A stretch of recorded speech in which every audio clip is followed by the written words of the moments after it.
So what did you make of this incident? Who do you think is in the wrong?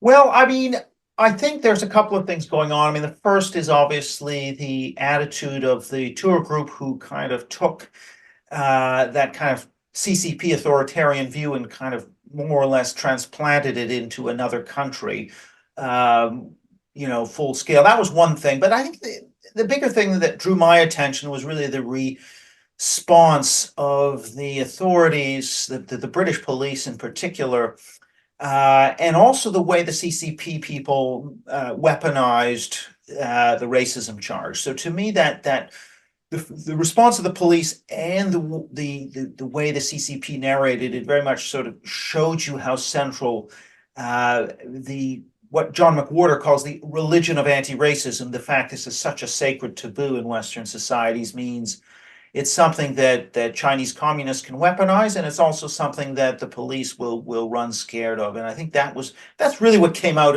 of it for me.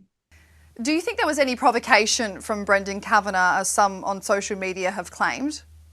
I think no, because I think Brendan was really standing for a broader principle, which is our freedoms, that we have the right to film, to speak, whatever. People have the right to ask not to be filmed, but they don't have a right to be obeyed. And if someone decides that they're going to keep filming, then you've just got to accept that, because their freedom comes first over your sensitivities. And I think that's really the point, that it's about defense of all of our personal freedoms and right to exercise our personal freedoms in a modern Western society.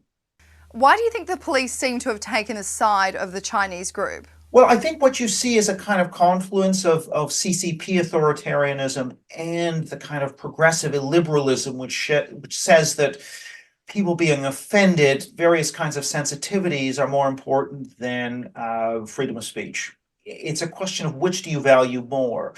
And what I think in the case of the police is that the kind of value system that they had internalized is the progressive illiberal one, which places sensitivity or even the potential sensitivity of the most sensitive possible person in society. That's more important than your right to express yourself. On the CCP side, I think it's more just that the state authority and what it wants is more important than your right to express yourself. I think both are forms of authoritarianism.